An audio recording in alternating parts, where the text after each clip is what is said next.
My father's father was fairly, I wouldn't say orthodox, but what's the next best word to that? Traditional. Conservative, traditional, something like that. And my father, likewise, was not orthodox, but conservative.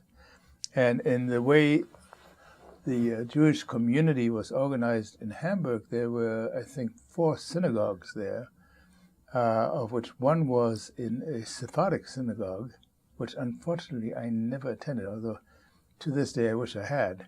And then there was the very Orthodox, the Conservative, and the Reform.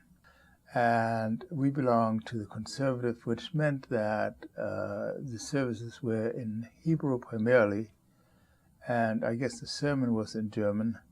And the synagogue itself was built on classical synagogue lines, the women upstairs in the balcony and chatting away during the services and all that, and the men downstairs looking at their prayer books and being very observant, as far as I could tell. And I, as a boy, would go there with my father when he went, which was certainly not all the time. But he followed the ceremony pretty closely, and I think he knew what was going on. And I tried to follow in the translation on the right side of the page in German to see what was going on. And wasn't overall very interested. I think it was a lot of hoax as far as I was concerned.